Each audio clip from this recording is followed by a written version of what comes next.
Bom, então eu estou aqui com a honra de falar com o Du, que além de um grande amigo, é uma pessoa que eu admiro muito. Du, eu tenho o prazer de ser sua amiga e ter você aqui para esse papo. Então eu queria que mais pessoas pudessem ter o prazer de te conhecer. Então, se você puder contar um pouquinho aqui para a gente quem é o Du e um pouco também da sua trajetória, né, profissional, que envolve muito do pessoal, enfim. Então, eu queria que você contasse um pouquinho quem é o Du e como você chegou até aqui. Maravilhoso. Na real, eu me sinto altamente honrado de ser entrevistado por você. Você é muito mais uma pessoa que deveria ser entrevistada do que eu, porque a sua história, as suas vivências, seu trabalho, tem muito mais história para contar. Mas agradeço aí pela oportunidade de poder falar também.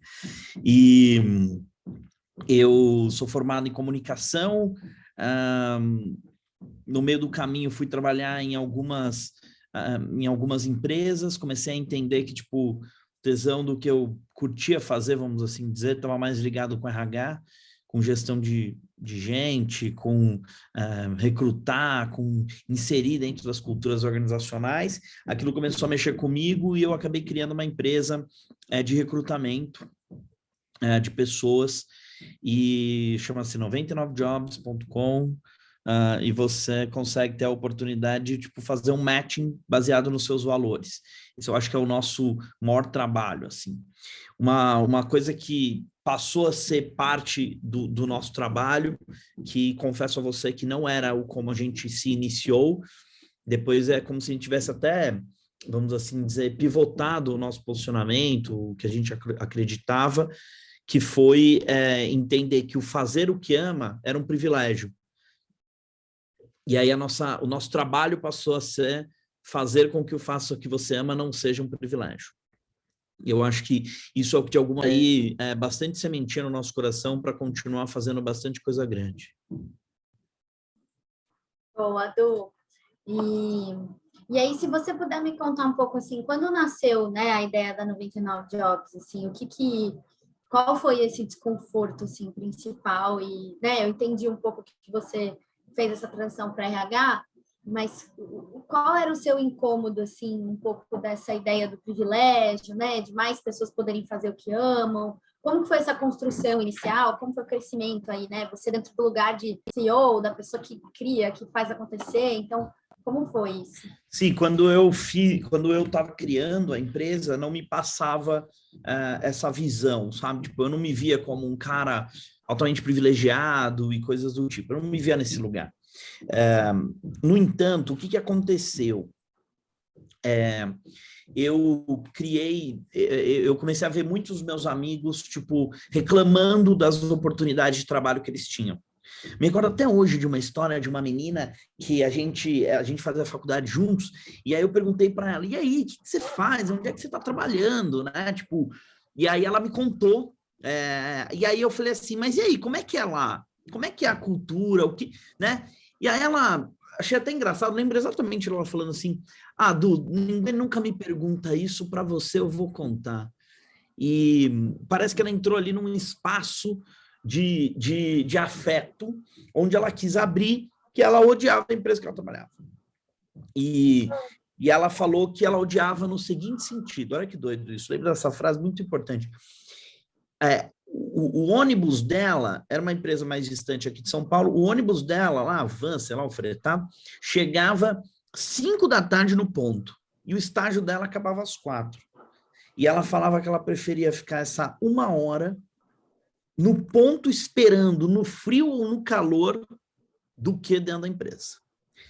Aquilo mexeu muito comigo, porque na minha cabeça isso era impossível. Eu estava numa das maiores universidades de comunicação do Brasil, né? Assim, todos os privilégios possíveis, pessoas que tinham intercâmbio, que falavam idiomas. Naquela época, meu currículo tinha 4 idiomas, o dela também. Cara, como assim? Tipo, a pessoa privilegiada que era não podia, em tese, escolher o trampo. Ou tinha que se submeter a isso. E aquilo começou a mexer muito comigo. E eu comecei a ficar com vergonha, assim, de contar que eu amava o lugar onde eu trabalhava. Olha que louco. Que eu curtia muito, que o lugar onde eu trabalhava me fazia uma pessoa melhor, que eu passava 12, 11 horas naquele escritório, num estágio de 6 horas. Tipo assim, eu adorava estar lá. Então, eu comecei a entender que tipo, isso era um baita de um privilégio, mais do que tudo, e que eu precisava ajudar outras pessoas, pelo menos a viver um pouquinho do que eu vivia, sabe? Tipo, e aquilo começou a mexer, né? Meu pai, já te contei isso, não sei se eu te contei, mas meu pai, ele foi um... Foi não, né? Ele é. Meu pai é juiz desembargador, Não e sabia ele... disso. Não sabia? Quando meu pai tinha 7 anos, meus avós se separaram, e na separação a minha avó, semi-analfabeta, empregada doméstica, 3 empregos para dar conta da educação dos filhos, aquela história. A história de grande parte do Brasil. Ela reclamava que meu avô era um grande filho da mãe. Pode falar palavrão aqui? Pode. Ela reclamava que meu avô era um filho da puta porque ele não pagava pensão. E a justiça nesse Brasil era uma bosta porque nunca fez nada contra o meu avô. Meu pai ficou com isso na cabeça, quando teve a oportunidade de estudar, foi fazer direito. Quando ele se forma em direito, ele falou, pô, agora eu vou fazer um pouco pela justiça. E foi trabalhar na área foi ser juiz. Quando ele se torna juiz, Cindy, ele não foi trabalhar na área da família, né? Ele foi trabalhar na área do direito, vamos assim dizer. Foi trabalhar com um negócio mais tranquilo, que era o narcotráfico. Aí ele ficou 25 anos trabalhando contra o narcotráfico. E eu via uma série de coisas que ele fazia, olhando aquilo e falando, cara, que louco, né? O trampo do meu pai quando eu era molequinho, eu achava até que ele era o Batman, porque ele usava uma capa preta, era meio de cera e tal. Depois eu falei, acho que o Batman não pode ser tão gordo, né? Meu pai sempre foi muito gordinho. E aí, meu pai começou a meio que sem querer me contar que trabalho tá ligado à missão. Qual é a missão que você tem? O que você quer fazer? E ele foi, de alguma forma, encontrando isso. Então, todos os empregos que eu tive, assim, se a missão não tivesse conectada comigo, né? Tem uma frase que o pai e a mãe falam que é, você não pode, papai e mamãe agora precisa trabalhar, não pode brincar. Automaticamente você entende que brincar é o oposto de trabalhar. E isso, obviamente, ferra ali na sua cabeça o que é trabalho. Trabalho nada mais é do que a possibilidade de você exercer sua missão para fazer o mundo ser um lugar melhor. Ponto.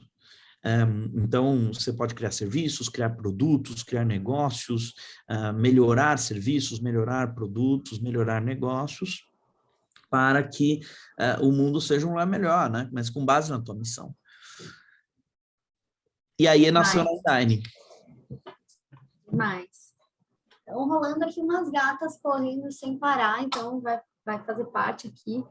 Sabe o que eu fiquei pensando, Edu? Em duas coisas do que você falou. A primeira tem a ver com as leis sistêmicas, né? Em que elas trazem muito a ideia de que o trabalho é o lugar de contribuição. E que várias outras coisas, né? Reconhecimento, pertencimento, companhia, está em outras esferas. Então, está nas amizades, na família, tal. Que cada sistema nosso tem uma função. Essa ideia de que o trabalho é lugar de contribuição, quando você vê pessoas trabalhando que estão buscando outras coisas que não a contribuição, né? Você tem esse conflito de frustração da pessoa, frustração da empresa, enfim, é aquela relação que não flui, assim. Então, sua fala me trouxe muito essa ideia de contribuição, né? Para que você quer contribuir, né? E aí você faz esse match com os lugares que você quer estar, né? E acho que interessante o seu papel como, né, como a pessoa criadora de tudo isso, entender essa função de tornar o mundo um lugar melhor, né? Porque acho que, apesar da gente saber que todas as empresas deveriam ter essa como a missão principal, não necessariamente todas agem para isso, né? Então, enfim. E aí, nesse caminho, eu queria te ouvir, assim, o que a 99 tem feito, assim, se você quiser contar uns cases, algumas coisas, sei lá, para inspirar a gente aqui um pouco nessa sua trajetória. Sim, eu acho que assim, a gente, ao longo dos últimos 9 anos, a gente foi provocativo no mercado, a gente provocou o mercado a uma série de questões que, de alguma forma, ajudaram um pouquinho a gente chegar onde a gente chegou. Então, tem vários conceitos que depois a gente pode entrar num olhar mais técnico ou não, que é, por exemplo, employer branding, que é como é que eu conto um pouquinho sobre como é trabalhar na empresa que você tá, né? Então a gente começou a fazer vídeo, numa época que, tipo, cara, celular nem tinha 4G, nem rodava vídeo no celular ainda, a gente já estava fazendo vídeo. Hoje o time de vídeo da 99 faz mais de 300 vídeos para as empresas por ano. Então, assim, são 300 vídeos que a gente está contando história do porquê que você deveria trabalhar na empresa. Antigamente era um conceito muito tipo, ó, eu tenho essa vaga, se inscreva, entendeu? Tipo, como assim? Eu quero saber quem é, com quem eu vou trabalhar. Não, tem muita gente para se inscrever aqui, eu que vou decidir. Então, quem escolhia a pessoa era o empregador, sem que a pessoa pudesse escolher o empregador, né? Porque o mundo, obviamente, mudou. E agora existem muito mais oportunidades, né? Você tem, tipo, por exemplo, a Cindy é uma pessoa que trocentas empresas gostariam de ter lá trampando todos os dias, mas ela escolheu um caminho totalmente diferente, que talvez numa geração para trás isso não seria possível, né? Tipo, as oportunidades, os lugares onde a Cindy trabalhou, ganhou seu dinheiro, pagou seus boletos, não seriam possíveis numa geração para trás. Então, assim, o mundo mudou e agora a gente precisa contar a história de como é trabalhar nessas empresas. Quando a gente faz essa história, quando a gente conta essa história, quando a gente traz esse conceito, por que eu digo isso? Porque a gente foi muito forte em, tipo, ajudar as pessoas a decidirem qual era o lugar que elas deveriam trabalhar. Então, a gente fazia vídeos, a gente fazia peças de comunicação, a gente entrevistava as pessoas que estavam lá dentro, a gente fazia um trabalho quase de exposição mesmo dos líderes, dos produtos, do porquê que você deveria trabalhar naquele lugar. Depois que a gente fez isso, aí eu acho que a gente inspirou até, parece muito arrogante falar isso, mas eu falo de coração aberto, porque eu sei o quanto foi do nosso trabalho a gente ter ajudado isso. Então, desde tipo, aulas que a gente dava em faculdade, até a apresentação de case, a gente trabalhou para as maiores marcas do Brasil para construir esse tipo de posicionamento. Quando eu fui para... olhando para o que a gente tinha feito, a gente já viu, pô, muitas empresas já entenderam o conceito. Quando a gente começou a trabalhar com isso, por exemplo, não existia um analista de employer branding, né, que é alguém que cuida da marca empregadora da empresa. Acho que tinha uma empresa que tinha isso. E essa pessoa a gente trouxe para a 99. E hoje, tipo, trocentas pessoas são analistas de employer branding que cuidam de marca empregadora, ou então esses profissionais, tipo, têm dentro da sua estrutura o trabalho de marca empregadora. A gente trouxe esse conceito para o Brasil, com base em vários estudos e vários cases gringos, né, que tipo, já estavam fazendo isso. Agora, eu acho que o nosso maior trabalho é fazer com que os times dentro das organizações sejam mais diversos. Então, deixar com que o faça o que você ama seja um privilégio, né? Tipo, deixar com que você escolher trabalhar por uma missão seja um privilégio. Acho que esse é um dos nossos maiores trabalhos hoje. A gente começou em 2017 com essa questão. Eu lembro que na 99 a gente tinha essa coisa de startup, a empresa que está crescendo rápido, trabalha com marcas grandes e tal. As pessoas que se interessavam em trabalhar com a gente eram pessoas que, né, de alguma forma tinham bons repertórios e coisas do tipo. E a gente foi vendo que essas pessoas, tipo, alguns deles eram filhos de bilionários. Então eu tinha 3 filhos de bilionários que trabalhavam na 99 no mesmo momento. E eu comecei a olhar e falar, cara, isso aqui não tem nada a ver com o Brasil. Tipo assim, nada contra os filhos dos bilionários, não tinha nada a ver com o Brasil aquilo. E aquilo começou a me, tipo, incomodar nesse sentido, sabe? E aí eu fiz um programa para egressos do sistema prisional, para trabalhar lá na 99. E aí, tipo, no mesmo almoço que se falava sobre Stanford, falava sobre, tipo, Franco da Rocha, PCC e afins, entendeu? E aqui, obviamente que foi uma estratégia de hacking, né, de, tipo, hackear o conceito do que a gente estava entendendo ali. E eu lembro que, tipo, eu mudei a missão da empresa. A missão na época era mudar o mundo ajudando as pessoas a fazer o que amam. E eu fiz um evento para mudar a missão, e a missão nova era trouxe todos os funcionários, né, todos os colaboradores, e eu falei, cara, vou trazer uma nova missão. E a missão nova passou a ser mudar o mundo, ajudando as pessoas brancas a fazer o que amam. Aí todo mundo olhou e falou, nossa, mas isso é racismo, né? Tá, não sei o quê. Aí eu olhei e falei, ué, mas nos processos seletivos que você faz, quantas pessoas negras você traz? E aí a galera começou a se questionar. Óbvio que não era a missão da 99, era só uma provocação. Mas aquilo passou a ser tipo uma forma da gente olhar e falar, puxa, se eu não me cobro, o gestor nunca pede.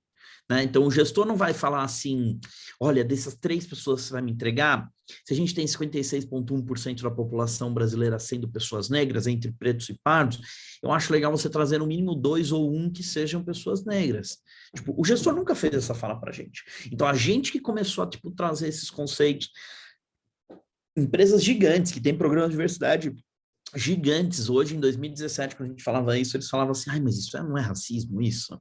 Né? Tipo, e era difícil, tipo, olhar e falar assim, você está olhando algum negro aqui dentro da sua empresa? Isso é racismo? Tipo, mas é porque a gente tem uma régua, né? Ah, então, isso é racismo. E aí a gente começou a entender que o nosso trabalho não era de diversidade, o nosso trabalho era de reparação social, né?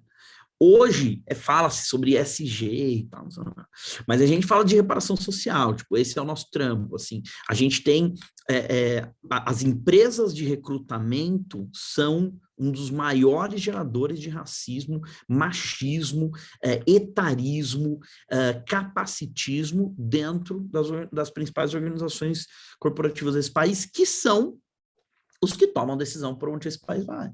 Né? Tipo, a gente está falando aí de, tipo, no mínimo 1.000 empresas, que são as que faturam mais de 1 bilhão de reais, né? E isso como organização, essas empresas são absolutamente pouco diversas. Então, dado que elas são pouco diversas, como é que a gente traz esse conceito da reparação social para dentro do espaço corporativo? E advindo do olhar de recrutamento. Né? Então, se o recrutamento se a minha empresa, como recrutadora, é geradora de racismo, porque eu não estou fazendo nada para reduzir aquilo, tá? Eu acho que é esse lugar que a gente se vê. Se você não faz nada para reduzir, você passa a ser cúmplice de uma estratégia maior, tá? Tem um livro maravilhoso da Cida chamado Pacto da Branquitude, estava no Roda Viva essa semana retrasada. A Cida, maravilhosa, incrível, e ela fala, tem uma página, um pedacinho que ela fala assim, quer dizer que os brancos fizeram uma reunião todas as quintas-feiras para tipo, entender como que eles iam ser os que mais tinham privilégios na sociedade, tirando as pessoas negras da história.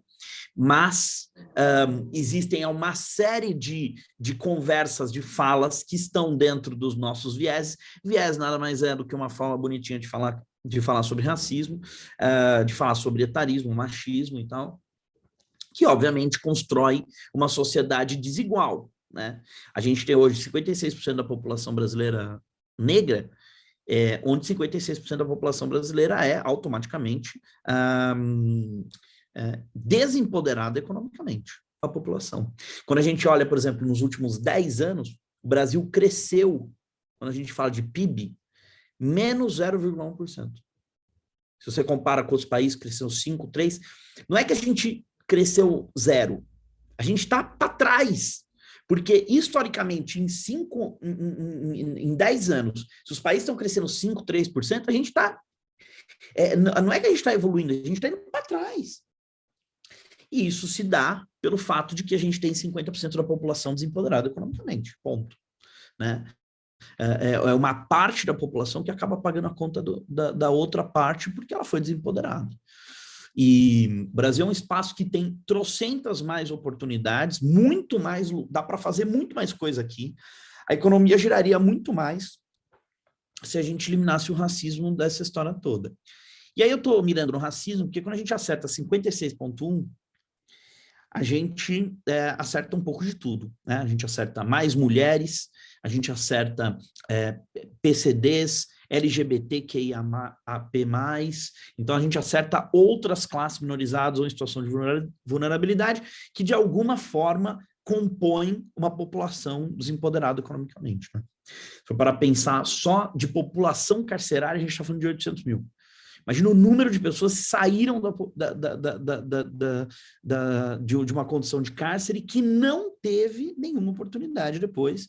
E para onde essa pessoa foi? A gente está falando de quase um Portugal inteiro aqui dentro, sabe? Tipo, e as pessoas que têm seus privilégios não reconhecendo que têm e não fazendo nada para acontecer. Não fazendo nada para diminuir, não fazendo nada para melhorar. Entendeu? Esse tema ainda está numa condição muito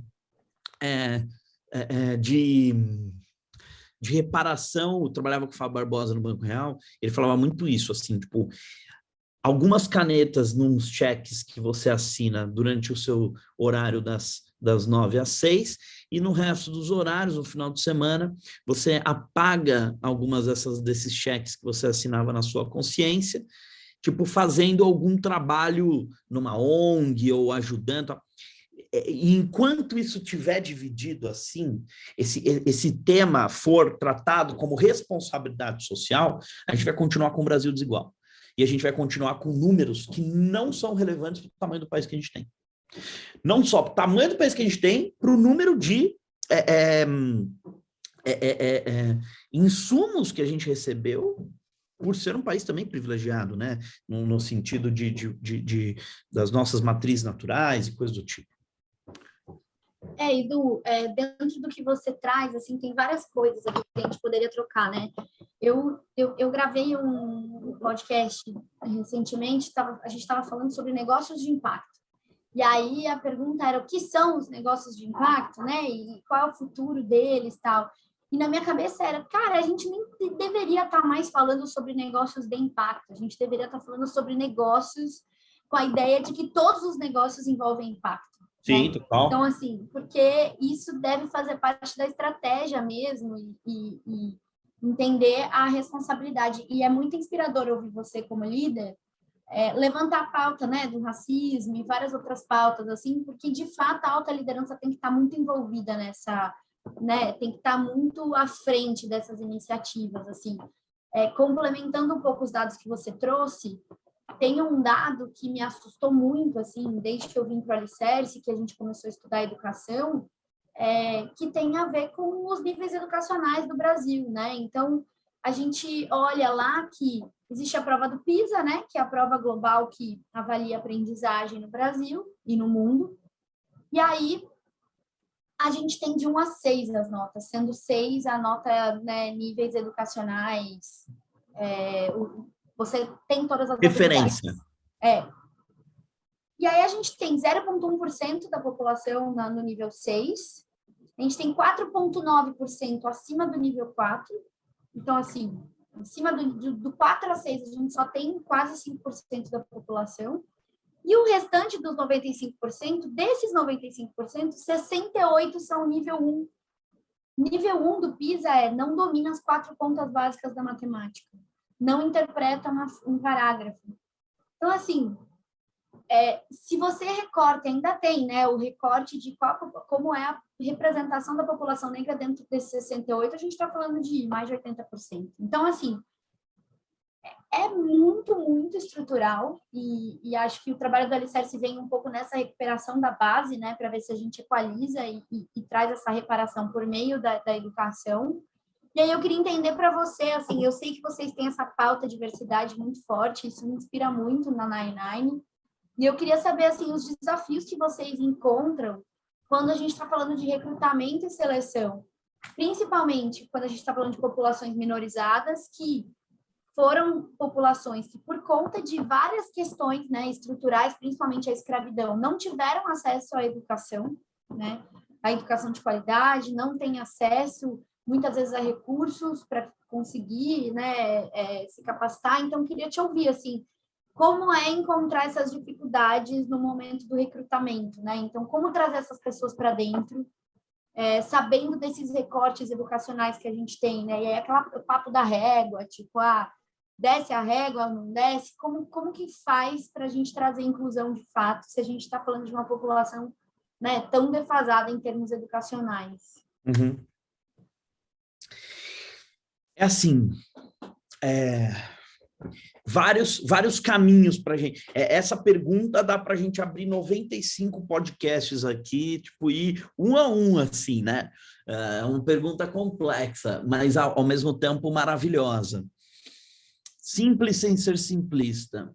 Eu acho que a gente tem a primeira questão é, se existem 56,1% da população brasileira, a gente está falando do sistema de cotas no Brasil. O único índice positivo que a gente tem de reparação social nesse país está nas universidades. É o único. Todos os outros, as pessoas negras estão em condições de marginalidade. Tá? Então, assim, um índice que seja próximo do que elas representam como uma amostra da sociedade. 50%. Um pouco mais de 50%. Então, assim, hoje formam nas universidades federais, sim, com nota melhor ou igual às pessoas brancas, 50% de pessoas negras. Universidade Federal. Começa daí, onde é que esse cara está entrando? Qual é a oportunidade de trabalho que ele tem versus o cara branco? Ponto. Começa daí. Então, assim, tem gente pra caralho. Só para você ter uma ideia, tá formando 500 mil. Não estou falando 10, 20 mil, estou falando 500 mil de jovens negros formando nas universidades federais. Onde esse cara está indo? Começa daí. Entendeu? Ah, mas eu não acho ele. Ah, mas ele tem um déficit. Não, tá aí. Só que o que aconteceu? Esse profissional, quando ele entra dentro do espaço da organização, ele aborda alguns temas, dos quais provavelmente você não conhece muito, chamado segurança psicológica, onde ele se sente inseguro. Quem está me ouvindo aqui, veja que estamos rindo, pelo amor de Deus, porque quem está só me ouvindo, né, estamos rindo, que eu brinquei aqui que a Cindy não conhece segurança psicológica, é um dos maiores nomes do Brasil a respeito. A segurança psicológica, ela está ligada ao espaço que você dá para a pessoa negra entrando dentro desse lugar, entendeu? Então, assim, ai, mas claro que a gente tem diversidade. Olha aqui, aquela pessoa, aquele. Aí é sempre um, sempre dois. Essas frases existem muito. 1, 2 não representa diversidade na sua organização. Vai perguntar se esse 1 ou 2 se sente seguro psicologicamente para reagir a erro, né? Lidar com questões complexas, assumir risco, pedir ajuda, né? Se ele é apreciado no trabalho dele. Então, assim, tipo, vários elementos importantes da segurança psicológica organizacional, segurança psicológica em todos os contextos, mas organizacionalmente maior, que você não tá, né? Esses dias uma menina, cara, tô falando coisa agora, né? Esses dias uma menina vem e chega para mim assim, Du, olha o que aconteceu na última empresa que eu trabalhava. Eu não vou falar o nome da empresa, mas é uma empresa gigante, tá? Empresa gigante, um conglomerado de negócios no Nordeste do país, empresa gigante. De uma marca absurda aqui, não vou falar também. Mas o que aconteceu? Passou uma lista na empresa, a empresa que a menina trabalhava, que quando você está imaginando ficar grávida, para eles organizarem as grávidas da empresa. A menina do RH, que estava passando a porcaria dessa lista, se viu num lugar altamente constrangida. Por quê? Porque lá na casinha dela, ela não se sentiu segura psicologicamente, de levantar a mãozinha e falar, meu, tá errado fazer essa porra aqui, que ideia tonta, entendeu? Ah, mas que o dono mandou... Mano, senta com o dono aqui que a gente tem contato para eles, o que isso aqui vai gerar de problema, entendeu? A maioria das pessoas que estão em condições de posição de RH são mulheres. A mulher já tem um recorte dentro da sociedade e especificamente dentro das organizações de não chegar na alta liderança, de não chegar num lugar que pode, de fato, tomar decisão. Quando chega com uma série de condições masculinizadas e, obviamente, ela pensa 3, 24, 40 vezes antes de chegar para o dono da empresa e falar, mano, eu não vou passar esse negócio aqui não faz sentido. Ou até mesmo de querer explicar para o dono da empresa que não faz sentido a porra da ideia merda que ele teve, entendeu? Uma menina preta trabalhando aqui com a 99, fazendo uma entrevista comigo. Cheguei no final da entrevista, perguntei para ela, eu faço entrevista de todo mundo. A última fase da entrevista é comigo, porque é uma coisa que eu tive aqui com o meu conselho de colocar até os 200 primeiros funcionários, todo mundo vai passar por uma entrevista comigo. Cheguei na entrevista, perguntei para a menina, eu sempre pergunto isso, tá, Cindy? Por que você quer sair da empresa onde você está? E aí a menina falou assim, eu quero, a minha condição física não é interessante para a empresa.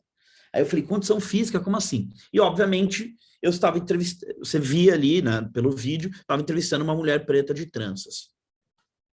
E ela falou, passou um documento na empresa que tinha que assinar, que só trabalhava na empresa se tivesse o cabelo amarrado ou chapado, alisado. Estou falando isso, Cindy, dezembro de 2021. Não estou falando de dezembro de 1992, entendeu? Tipo, pós-ditadura. Não, estou falando de dezembro de 2021. A menina, formada pelo FRJ, em engenharia de produção, com pós-graduação em contabilidade. Ela chega para o RH, que vem com essa lista, e fala assim, não concordo, não faz sentido isso para mim. Eu tenho trança, isso representa, faz parte da minha representatividade. Não quero. Ah, então você já sabe o que vai acontecer, né? E aí ela falou, então coloca meu nome na lista aí que eu vou embora. E a menina veio para a Nine. Que merda é essa, entendeu? Então, assim, tipo, nem bate. Só dei exemplos aqui para você de pessoas incríveis, entendeu? Benilda Brito, um dos maiores nomes. O Alain fica chateado quando eu falo isso, mas eu vou falar. Benilda Brito, um dos maiores nomes, né? Entrou em contato comigo. Ela é um nome na ONU frente a questões raciais do Brasil. O filho dela trabalhava na Nine, e nessa que ele trabalha na Nine, antes de trabalhar na Nine, ele era formado numa universidade nos Estados Unidos, tá? A mãe tem mestrado, o pai tem doutorado. Então, assim, a casa do cara, 2 pais pretos. O menino é formado numa universidade americana, 2 universidades americanas, fala 3 línguas, sendo o inglês quase nativo, volta para o Brasil, saindo... e ele era bolsa atleta nos Estados Unidos, então, tipo assim, a faculdade inteira paga por conta do seu desempenho como atleta. Olha que louco. O moleque volta para o Brasil, ganhando R$1.200 numa agência de intercâmbio. Então, assim, tá cheio de Alaiês, tá cheio de Renatas, tá cheio de Adrianas. Só que o que acontece? As empresas escolhem não ver. Elas escolhem o gestor, fala, mas não tem fit cultural. Uma palavra, inclusive, fit cultural, uma palavra, inclusive, foi abolida das maiores empresas de tecnologia nos Estados Unidos, porque o gestor estava usando como ato racista, como ato machista, entendeu? Você pega uma vice-presidência com 12 homens e uma mulher, a chance dela não ter fit cultural? Gigante, né? Tipo assim, com base em quem está dizendo que é fit cultural. Então, assim, eu acho que quando a gente bate, obviamente, na questão da educação, mas a gente está falando também de 20 anos do sistema de cotas do Brasil. Sistema de cotas que gerou aí, hoje, 50% de pessoas negras na faculdade. Né? Esse espaço universitário, ele já é formado por coletivos negros, tá? Ele é formado por feiras de trabalho, por oportunidades. Agora, desde 2020 para cá, existiu trainees para pessoas negras, entendeu? Que a gente fez, inclusive, do Magalu e tal, tem um orgulho imenso. Agora, de um tempo para cá, a gente já tem o espaço universitário de universidades federais desse país sendo ocupado por pessoas negras em um número legal, não era mais 1 ou 2. Tanto é que eles já estão organizados em coletivos e coisas do tipo. Então, por que eu estou contando isso? Porque às vezes a nossa cabeça, por não ver essas pessoas nos lugares, nas organizações, a gente acha que o déficit organizacional ele é muito, como é que eu vou te dizer, esse déficit, né? Ele é muito... o número de empresas na liderança, só com essas pessoas que estão se formando, a gente já conseguia ter gente lá dentro, entendeu? O suficiente, né? Em números legais, em números de trainees e tal. Por que a gente não tem? Você entendeu? Eu acho que essas são as questões que a gente começa a bater agora, no sentido de tipo, entender e assumir que o RH é racista, de que a maioria das posições de recrutamento e seleção nesse país estão ali trabalhando para ideias do que o gestor atende, do que o gestor demanda, sem confrontar, sem perguntar, sem educar, sem querer trabalhar essas questões na alta liderança, muito num tipo, ele que paga meu salário, eu tenho que fazer o que ele manda, e, obviamente, colocando esses profissionais em lugares onde eles não têm a articulação possível para fazer a mudança que precisa ser feita, entendeu? Não adianta nada as empresas terem... Não sei se você já reparou, né? Toda vez que uma empresa é questionada a respeito de, olha, como assim? Você só tem 2% de pessoas pretas? Aí eles, não, já estamos arrumando, agora temos um grupo de pessoas negras aqui chamado Afro, e aí é o nome da empresa, né? Tipo, isso é solução. Quem disse que isso é solução? Isso não é solução. Isso é solução para eles não se sentirem sozinhos. Tem nada a ver com o posicionamento estratégico da organização, entendeu? E aí, isso bate muito no marketing, né? Bate num posicionamento, são conversas marqueteiras, são conversas de posicionamento de assessor de imprensa, que não está olhando para a reparação social, está olhando para a imagem da organização, né? Tipo, e como o racismo é o crime mais perfeito que já existiu no mundo, passa batido. Esse é um tema que passa, entendeu? No dia do amanhã, essas empresas continuam oferecendo seus serviços e produtos normalmente, e a nós. Não sei se eu falei demais. Você está fazendo uma pergunta, eu estou respondendo muita coisa. Você está no mudo, eu acho. Opa!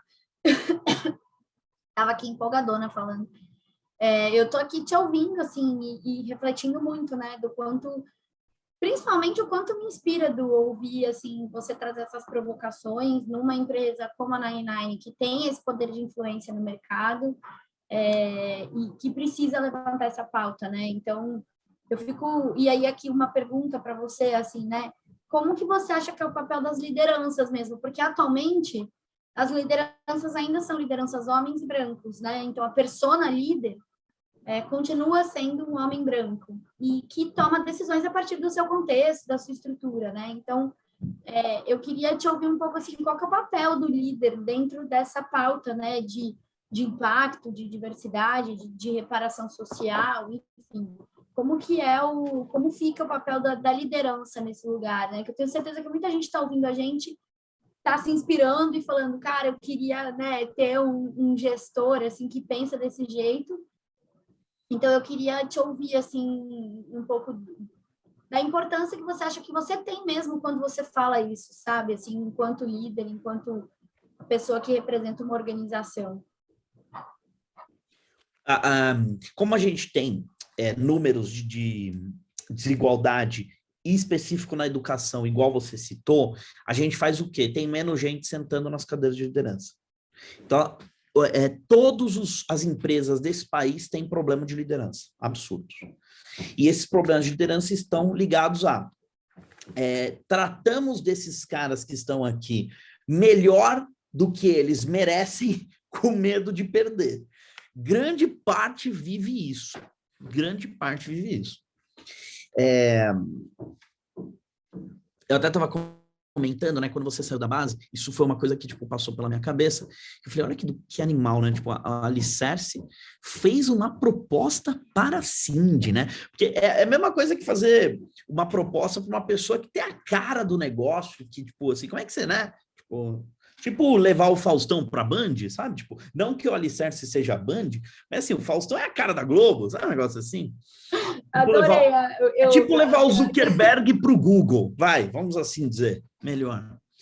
E por que eu falei isso? Porque essa é uma empresa, provavelmente o Alicerce, uma empresa que, tipo, não que pura e simplesmente queira roubar pessoas de um lugar para o outro, mas, cara, tipo, tá muito preocupado com a sua liderança. E ser preocupado com a liderança é um dos maiores trabalhos que a organização tem hoje. Quando você cresce o suficiente a ponto de entender que não está na mão de um cara, porque é sempre assim, né? Tipo, a empresa menor é um cara vendendo pra caramba, e aí depois tem problema em toda a outra, o resto da liderança, porque esse cara que é um bom vendedor não consegue entregar o produto bom igual nas outras áreas. Isso é falta de liderança nas outras partes, porque uma liderança é boa, a outra não é, para desequilibrar o sistema. Se não é na liderança, é porque, se não é na venda, esse cara está tipo, entregando mais aqui do lado, por aí vai. Então, o organismo central é sempre desequilibrado. Por quê? Porque falta gente capacitada, tal, não sei o quê. E aí, o que aconteceu? As empresas começaram a falar, não, então assim, ó, você vai ter o benefício X, você vai ter o benefício Y, você vai... Aí, o que aconteceu? Esses caras passaram a se preocupar, não pura e simplesmente em ser o melhor líder, mas sim em manter os seus benefícios e privilégios. Ponto. Cagou a liderança inteira. Então, assim, quando a gente fala que a gente está num problema estrutural de país que não é desenvolvido, bate muito nisso. Onde você tem uma liderança preocupada em manter seus privilégios e em estar na liderança. Não está preocupado em fazer a diferença. Não está preocupado em fazer a transformação. Por esse lado, é incrível eu ter todos os privilégios que eu tenho. Sabe por quê? Porque se a 99 quebra amanhã, eu vou conseguir fazer outra coisa. Se a 99 quebra amanhã, eu vou ter a possibilidade de tipo, pagar alguns boletos, talvez não todos, mas pagar alguns boletos de outras formas, com outros trabalhos. Eu te ligo, você me arruma um emprego aí no Alicerce. Então, assim, tipo, tem várias oportunidades que a gente pode fazer. E isso é um bom dos meus privilégios. Agora, eu preciso usar também dos meus privilégios para entender que, tipo, já que eu tenho essas oportunidades, eu preciso estar fazendo bem. Eu preciso estar fazendo as transformações que o país precisa. E não, pura e simplesmente, mantendo o meu benefício de ter carro corporativo, o meu benefício de ter escola paga pela empresa e coisas do tipo. Uma vez eu estava numa liderança, lá no banco que eu trabalhava, e aí o gestor foi fazer uma piada, e aí ele ia falar assim, eu vou fazer uma pergunta para vocês, e foi jogando o microfone. E a pergunta, mas é uma pergunta simples, qual é o sentido da vida? Só que ele joga o microfone na minha cara. Como se fosse assim, tipo, pergunta simples, o sentido da vida. Aí todo mundo deu risada e o microfone estava na minha cara. Eu falei, eu vou responder. E aí eu falei, amar e ser amado. E aí na hora ele olhou e falou assim, a galera parou de rir, ele viu que ele perdeu a piada, tirou o microfone e seguiu a palestra dele. Quando acabou a palestra, uma galera veio, mano, o que é amar e ser amado? Pelo amor de Deus, como é que tu fala um negócio desse assim, agora abriu um triplex na minha cabeça? Isso faz mais de 10 anos. Aí, amar e ser amado, para mim, Cindy, é pura e simplesmente o entendimento que para você se sentir amado, você precisa se sentir ouvido e útil. Ou seja, você não pode, em tudo que você está construindo das suas relações, né, você não pode não se sentir útil e não se sentir ouvido, porque aí você deixa de ser amado e aí, cara, ferra toda a história. Qual que é o trabalho da liderança? Amar. O trabalho da liderança é fazer com que as pessoas que estão abaixo delas sintam-se ouvidas e úteis. Como é que você faz uma pessoa se sentir útil? Dando desafios para ela, que às vezes até nem ela acreditava nela. Como é que você faz uma pessoa não se sentir ouvida? Primeiro, hoje, no caso que a gente está, é não deixar que ela sinta silenciada. Se ela não tem espaço de conversa, se ela não tem espaço de falar o que está na cabeça dela, mesmo que na sua concepção como líder não seja certo, você já silenciou a pessoa. E se você for ver, o racismo, o machismo, o etarismo, a homofobia, tudo está ligado em processo de silenciamento e tirar utilidade. Então, essa estrutura da forma que quem exerce uma posição de hierarquia não desce como entendimento de que para fazer a sociedade ser foda, para fazer as pessoas se sentirem parte daquilo, para gerar engajamento, para fazer o negócio acontecer, você precisa que as pessoas sintam-se úteis e ouvidas, zerou o jogo, entendeu? Tipo, se a gente constrói um espaço onde todo mundo se sente útil e ouvido, a gente está fazendo um espaço onde você aumenta seu engajamento, você reduz seu turnover, você faz com que as pessoas queiram construir, tenham ideias em outros lugares. Quando você faz a pessoa não se sentir silenciada, você passou a trabalhar zero cultura medo. Só que a gente é criado a vida inteira, o tempo todo, em cima do medo. Então, o que acontece? olha, hein, você tem que tirar essa nota aí, que senão você não vai passar de ano. Olha, hein, se você não fizer não sei o quê, o Papai Noel não vai vir. Então, desde tudo que a gente é criado é em cima do medo. Você não está fazendo aquilo porque aquilo é onde você se explora. Sabe qual foi a coisa que eu meio que inspirava meus primos familiares? Né? Porque quando você é moleque, né? Você não tem. Eu não dava palestra, né? Quando era moleque, tá? Não fazia podcasts, ainda mais com convidado por uma pessoa como você. Então, assim, quando era moleque, eu inspirava meus primos sem querer, depois eles me contaram isso, em ser um bom desobediente. Olha que louco. Porque o quão bom desobediente você é como funcionário, como colaborador, como parte da hierarquia. A boa desobediência é o que faz com que você ganhe autoestima para ter segurança psicológica. Se aquele espaço não te dá segurança psicológica o suficiente, você vai conseguir gerar um pensamento crítico para encontrar espaços que façam sentido.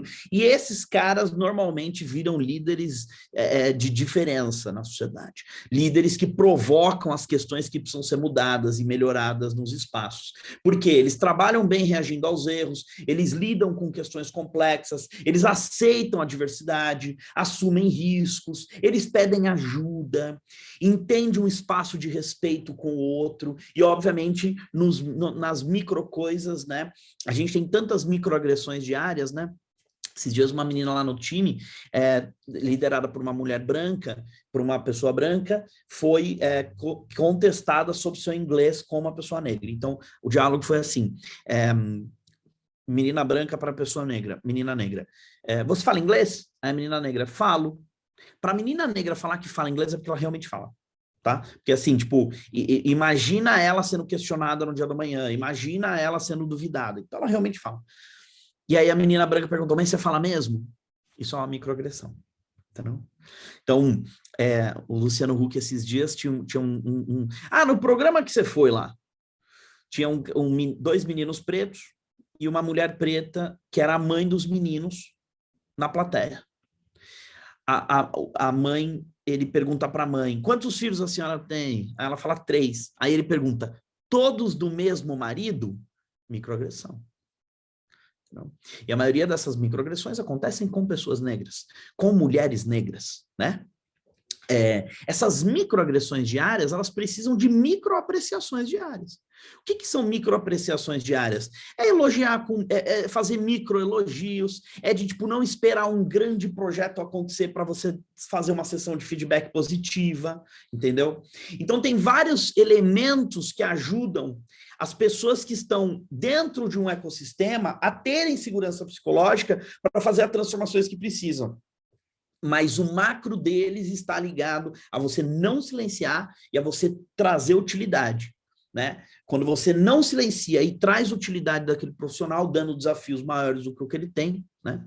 Quando eu chego a Cindy e falo, Cindy, me ajude a fazer um podcast, que eu quero que você entreviste algumas pessoas, lideranças, para te ajudar. Quando eu falo isso para a Cindy, eu estou falando, Cindy, eu acho que você pode escolher pessoas relevantes para os nossos ouvintes conversarem. Eu acho que você pode representar o rosto da Alicerce. Você pode ser um rosto que representa a Alicerce para fora. Assim, de se amar. E eu quero me sentir amado com base no que eu estou dando, né? Voltou? Eu que estou falhando? Travou você. Deu uma travadinha. Voltei. Travou? Travou. Até que parte que você ouviu? Eu ouvi a parte que você falou, que eu posso ser a cara do Alicerce, e aí travou. Que você pode ser a cara do Alicerce e, obviamente, com base nesse sentimento, você se sente amada, você se sente parte daquilo. Você começa, até mesmo em horas vagas, ter ideias de como fazer com que você sinta-se mais amada. Porque ali existe um espaço onde você é ouvida e sente útil, entendeu? Eu tenho um exemplo muito legal de um cara que trabalha na Night, que é o da Avó Teté. A Avó Teté é, tipo, na cidade de Uauá, na Bahia, uma cidade que na época acho que tinha uns 7 mil habitantes. Desculpa. E essa cidade, a avó Teté foi estudar, a avó Teté era a filha mais velha, a avó Teté foi estudar, e a mãe olhou e falou, mulher não estuda. Isso lá em 1900. A avó Teté, então, passou a encobrir, já que ela ficava em casa, ela encobria o fato de que todos os seus irmãos, acho que se não me engano eram mais 7, estudassem. Então, hoje, onde é que está o fulaninho? Fulaninho foi na casa do não sei o que. Onde é que está o fulaninho? Fulaninho foi no centro. No final, todos foram à escola. A avó Teté é uma puta líder, que a HSM da vida, a você SA, exame, nunca vão trazer, entendeu? E o que fez a avó Teté é fazer com que as pessoas se sentirem úteis, e naquele momento, a plataforma da utilidade era a educação. A plataforma do não silenciamento era a relação com a mãe dentro de casa. Então, maravilhoso. Isso é aplicado em qualquer lugar, em qualquer contexto, que obviamente mostra que o papel da liderança não está pura e simplesmente na nossa organização, está dentro de casa, na forma como você fala com a sua mãe, na forma como você fala com o seu pai, como você olha para os seus sobrinhos, para os seus filhos, até mesmo para o seu porteiro, né? Muito bom. Edu, muito inspirador te ouvir. Eu fico aqui querendo recortar alguns pedaços do que a gente falou e queria que mais pessoas te ouvissem. Eu tenho 2 reflexões para a gente fechar aqui nosso papo. A primeira delas tem a ver com o trabalho, né? A gente fazer o que a gente ama. E me lembrou muito nos meus estudos de comunicação não violenta, né? Essa ideia de que a mãe e o pai, quando vão sair de casa e avisar para os filhos que eles estão indo trabalhar, eles sempre trazem, né? Historicamente, a gente sempre vê nos filmes, nos desenhos, aquela coisa de não queria, mas eu tenho que ir trabalhar, né? Eu tenho que ir, vai passar rápido, como se fosse uma coisa horrível, né? Um grande sacrifício. E aí a gente culturalmente vai criando crianças que viram adultos e que olham para o trabalho como um grande sacrifício. Tem que sofrer, tem que ser sofrido. Então, a hora que essas pessoas acessam um lugar que elas amam, elas falam, isso aqui não é para mim, esse aqui não é o meu lugar. Porque a inspiração que eu tenho em casa, de quem trabalha, é de quem faz um sacrifício para trabalhar, de quem sofre.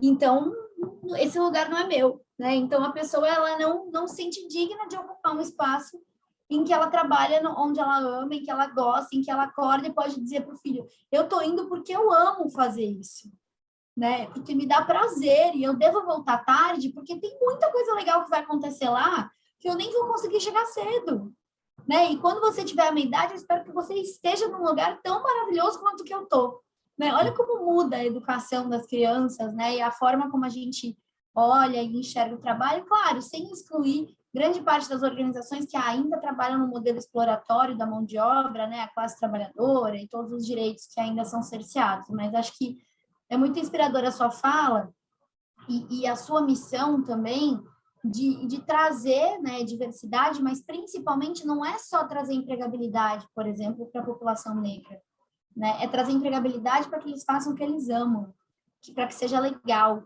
e isso eu acho que é uma grande desobediência, né? E aí eu puxo um pouco do lado da desobediência, de que para mim as lideranças, elas, nós como em lugares de privilégio, a gente pode assumir alguns riscos, né? A gente consegue assumir alguns riscos. Eu como mulher branca, eu tenho menos possibilidade de ser parada pela polícia, de receber uma abordagem, né? Eu tenho menos probabilidade de várias coisas. Então eu consigo assumir mais riscos, né? Eu consigo de alguma forma, fazer coisas que, se uma outra pessoa fizer, se uma pessoa negra fizer, o dano para ela é muito, muito estrutural. Para mim, não.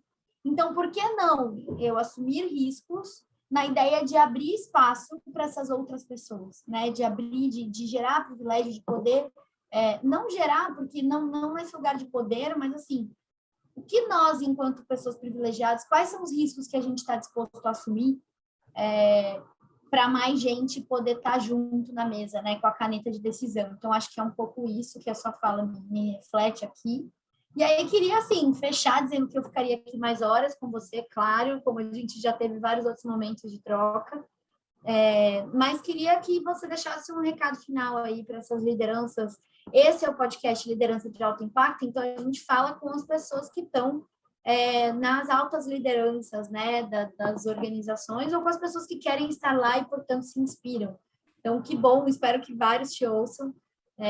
Mas queria que você deixasse aqui uma mensagem, um recado final, já te agradecendo muito por esse tempo nosso aqui, que foi um tempo, uma aula para mim. Tamo junto, meu amor. Ó, eu acho que assim, o trabalho número 1 é a gente, tipo, entender que essa discussão, ela, vai fazer o mundo melhor e a gente melhor. Cada vez mais que eu entro e, tipo, entendo o que eu tô fazendo, o que eu tô organizando, né? Eu vejo o quanto eu consigo, o quanto eu me sinto melhor comigo mesmo, sabe? Tipo, o quanto eu vou dormir colocando a cabeça no travesseiro mais feliz de que a gente está fazendo alguma coisa. Mas ainda tem muita coisa para fazer, Cindy. A gente não tem nem 1% feito, a gente não tem nem 0,5% feito, ainda precisa ser feito muita coisa.